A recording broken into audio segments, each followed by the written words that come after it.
Hey guys, welcome back to today's video. Today is Monday, May 23rd, 2023, and today we are going to be talking about the issue of abortion and how it is shaping the 2024 presidential election. Now, on your screen is an article from AP News discussing the 12-week abortion ban that just went into effect, not actually into effect, but in effect in about a month, July 1st, 2023, in North Carolina, as the Republican lawmakers overrid Democratic Governor Roy Cooper's veto of the initial bill. Now, North Carolina is one of the many states that has already jumped and pounced on the opportunity at banning abortion in these states. There are many states where abortion now has a total ban, a complete one, and one that restricts women from traveling outside of the state to get an abortion in a blue state or a swing state that might otherwise have abortion access.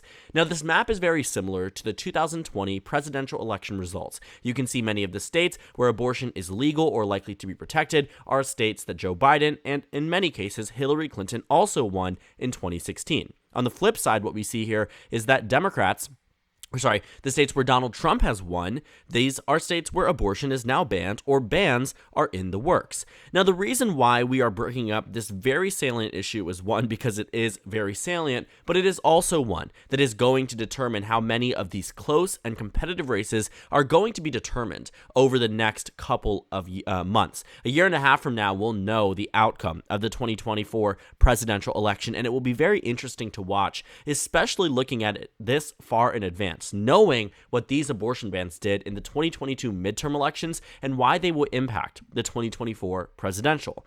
Now, to give a bit of validity and basis to behind why I believe that this issue is going to be one that is very important, the Washington Post just recently did an article talking about what the Democrats did right in 2022 and what circumstances were in place that allowed for Democrats to have such a strong performance. You can see this especially in the governor elections, where the issue of abortion was brought up in practically every single swing and competitive race. And although 2022 was expected to be this red wave cataclysmic year for Democrats ended up doing quite well. And you can see that in this article. It notes that in most of the competitive races, Democrats won. In fact, they got a slightly larger share of the two-party vote in 2022 than they did in 2020. Keep in mind, 2020 being the year that Democrats won a trifecta, meaning they won the House, the Senate, and the presidency.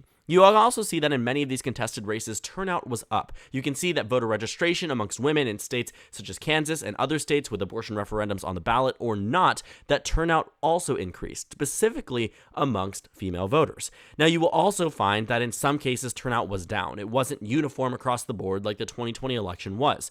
2018 and 2022 were very different in terms of overall party composition, but Democrats came away with strikingly similar results in many of these close and competitive races.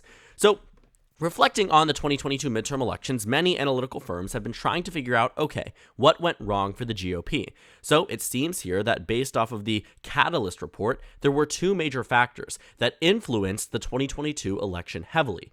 The main one being the issue of abortion, saying that voters opposed to the Supreme Court's decision in the Dobbs v. Jackson case to overturn Roe v. Wade was not a popular one. And this isn't news to anybody who watches politics closely. 61% of Americans, according to Pew Research, support abortion, saying it should be legal in all or most cases. That goes up when you take a look at other polls that exist as well. Gallup shows that 85% of Americans support abortion in all or most cases. That's 61% probably means a little bit more of a less restrictive definition here, but what you are finding is that the overwhelming majority of the nation is on one side of the aisle for this, on the Democrat side.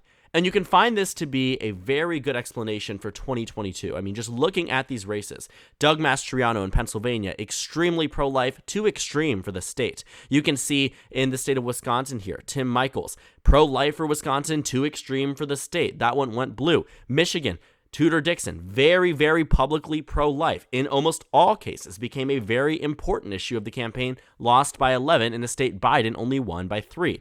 So looking at these states, I mean, it doesn't just end there. You can see it in Minnesota. You can see it in Kansas, too, where it really does matter here, because what you found was that Derek Schmidt, who was the Republican nominee for governor here, was running against Laura Kelly being the Democratic incumbent. This was right after an abortion referendum took place in the state of Kansas, a red state, a Trump plus 15 state that voted against banning abortion by 20 points. You are seeing significant amounts of crossover support from Republicans that is also translating to crossover support in general elections for Democrats. You see it in Arizona with Kari Lake, very, very pro-life. Now, keep in mind, the pro-life attitude is not new to the GOP, but it is impactful now, because for the past 50 years, everybody was saying everything is at risk here with Republicans being elected. Well, guess what? That is no longer the case that Democrats are making, because, quite frankly, it actually matters a lot more. It isn't just, okay, Roe v. Wade might go away, abortion access might be stricken down. No, it is being stricken down. And now the call to action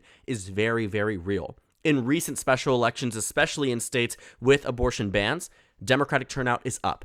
Democrats are outperforming their 2022 performances in some cases by 10 to 15 points. The only real explanation for that is that Democrats are getting better at elections, largely because now they have an issue to organize around. Republicans were hoping that the issue of abortion would only matter here, but as more and more bans pop up, especially in states like North Carolina — when I say states like North Carolina, I mean swing states — it matters. It matters a lot because voters vote on these issues. When Donald Trump refuses to answer the question, would you support a national ban, everybody knows what that means. When Hillary Clinton, in many people's eyes, was quote-unquote crying wolf, saying that should Donald Trump be elected, Roe v. Wade will be overturned, she was right. In many cases, she was right about the issue of abortion being changed tremendously by this 4-year administration under Donald Trump. She was right. And you know what happened? People did not listen because, quite frankly, she wasn't the first Democrat to use that talking point. Obama used it against Romney. Obama used it against McCain. Kerry used it against Bush. Gore used it against Bush. Clinton used it against Dole. Clinton used it against Bush. I mean, you are seeing here that so many Democrats have used this talking point because they knew at some point they would be right. We didn't know for sure that it would be the Trump presidency, but now that it matters, now that this is out of the fray, this question of will Roe v. Wade be overturned, now that it is overturned, everything is at stake for many women across the nation, and you can find that there is significant support for abortion. Now, I also get it too. We need to recognize that there are issues outside of abortion that voters care about. But what 2022 can tell us is that it is one of many issues that voters do care about. While the economy was in shambles, according to the Republican media, according to even the Democratic media, they were acknowledging that the economy was not in a good point for Joe Biden and the Democrats to do well in the midterms. They did do well. Why? Because this issue took hold, and it will take hold yet again. Democrats are going to run the same strategy year after year after year, because what 2022 proved is that it could work. 2024 will also prove, I think, predicting it this far out in advance will also prove that the issue of abortion is still important to voters, that they still are going to vote with the side that they agree on the most. And when it matters, it matters. When voters could turn a side eye and say, abortion matters to me, I'm pro-choice, but I think Republicans are better for the economy. When it is no longer a question of, will Roe v. Wade be overturned? Okay, maybe I'm safeguarded because the Supreme Court has, proven this is a tried and tested thing. I'm going to vote Republican in this one case. Many of those people shifted over towards the Democrats. That's why you see this improvement in some states amongst college-educated white women who may have been historically Republican voters that now on this issue think the GOP is too extreme. And quite frankly, rightfully so. Because compared to where America wants abortion rights to be, the Republican Party is far out there in the wrong direction. And it is only going to drag them down in future elections, as we can see. In addition to, I think one thing that we should point out is that the 2022 midterm elections were very indicative of how the 2020 election went. What does that mean? Okay, well, I'm saying a future election could have predicted an old one. Because in every single seat but one in the Senate elections, they matched the state's presidential votes. And that might make sense. But here's the thing. 2020 was a D+5 year. Joe Biden won the popular vote by 5 points. 2022 was an environment where Republicans won by 2 points nationally. That's a 7-point swing. 2018 versus 2022, Democrat +8 to Republican +2, that's a 10-point swing. Why am I telling you this? Because swings determine election results. But it looks like in recent elections, that they don't actually do this as much. In fact, they typically match the presidential election results. So if we are looking at this and seeing how the trend line over the past few decades have improved for the same party to elect their senator as the same one that they elected on the presidential level, you can see that all but 3 states have senators and presidents from different parties. Three Senate elections, actually. So you are finding that the amount here are 3%, which, okay, that's 1 seat here. It's not substantial at all. It is not substantial enough to a point where we can say confidently that 2022 might also be an indicator of how 2024 will go, because that's not how it used to be. Even over the past 10 years, it was a little bit shaky. But recently, especially recently, the way that states vote, either on that midterm level or the presidential level, usually coincide because polarization, partisanship is taking hold of this nation in a way that we have never seen before. I mean, the graphs speak for themselves. Truly, in a way, we have never seen before. And it's extensively difficult for anyone outside of the presidential party, whichever state they won, able to win. This makes it very difficult for cross-party voting, for split ticketing, because it doesn't happen anymore. That's why down ballot, benefits are so important for both sides of the aisle in 2024. So I'm not spending a lot of time talking about the 2024 presidential, but I think that really just explains where we are starting to see this idea shape up, that the issue of abortion led into 2022, was able to predict 2020 in retrospect, and will likely be able to predict 2024 as a result based off recent trend lines. And you start to question, okay, well, now what happens from here? And the answer is that as Democrats start campaigning in these extremely crucial and important swing states, you're looking at Wisconsin, you're looking at Arizona, you're looking at Georgia, you're looking now at North Carolina. These are states where Democrats are going to hone in on this issue of abortion and, quite frankly, do what they did in 2022. Take the way that it was before. Take that strategy, take that, we are the pro-choice candidates. You might not agree with us on everything, but at least we defend a woman's right to choose, and apply that to Joe Biden's presidential. Because once you raise this question of a national abortion ban, as Republicans have tried now, Lindsey Graham putting forth a national abortion ban, Democrats have something to run on for the presidential election. Because the person who will be signing that ban, should it pass through a Republican-controlled Senate, a Republican-controlled House, would be a president, would be, in some cases, a Republican president or a Democratic president. And that's what Democrats are really going to campaign on, that Joe Biden's veto power will save, women across this country, will save the Democratic Party, the Republican Party, everybody in this nation from a national ban. And it is an argument that will work. I trust this argument because we've seen it to be a tried and tested one in 2022. So when Democrats win Wisconsin, Michigan, Pennsylvania against Donald Trump, they will have one major thing to look at.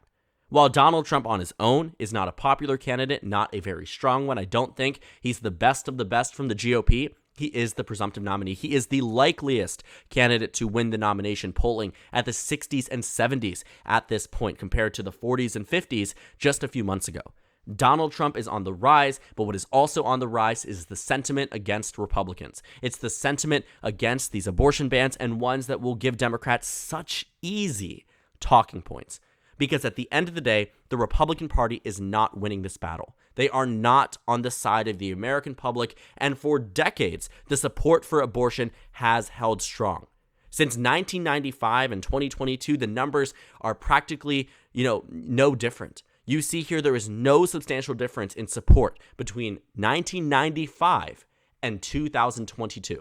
While it may have wavered over the years, there is no indication that voters, citizens, whatever it might be, are changing their mind on this issue. Because they supported it then, and they support it now, and they will support it in the future, especially as Republicans start to take even more extreme measures against the issue of abortion.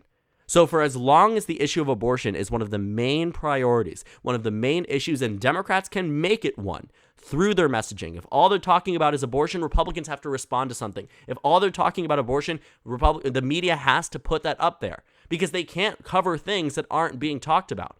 It's this massive, massive game of just making abortion an issue because now it matters. Not to say it didn't matter before, but then was the protection and the precedence of Roe v. Wade. And now that it is gone, it has handed Democrats a very easy issue to say the majority of America is on our side with this. Republicans are trying to do this, so vote for us to reverse those decisions or prevent even more restrictions across the nation.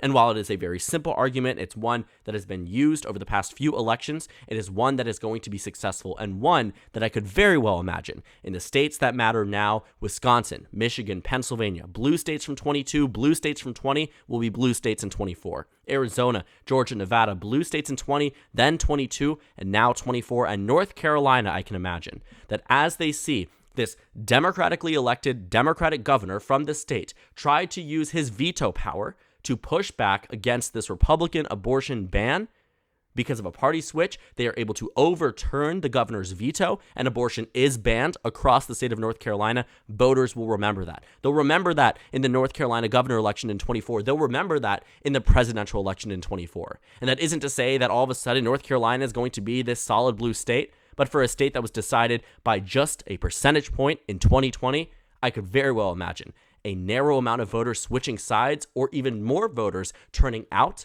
for Democrats to ensure that abortion rights are protected nationally, and maybe even protected in the state of North Carolina in future legislative sessions, or the veto power actually has meaning with a Democrat and not a Republican. So that is really just where I see the issue of abortion shaping our 2024 presidential election. It will be very interesting to track to see how voters care or maybe not care about this issue. But as it stands today, it was a very effective messaging strategy in 2022. It was the year that Roe v. Wade was overturned. But I'm telling you now, as we start to see the presence and growth of more and more of these abortion bans, it's going to be a very important one to many voters in the next years to come, especially in 2024.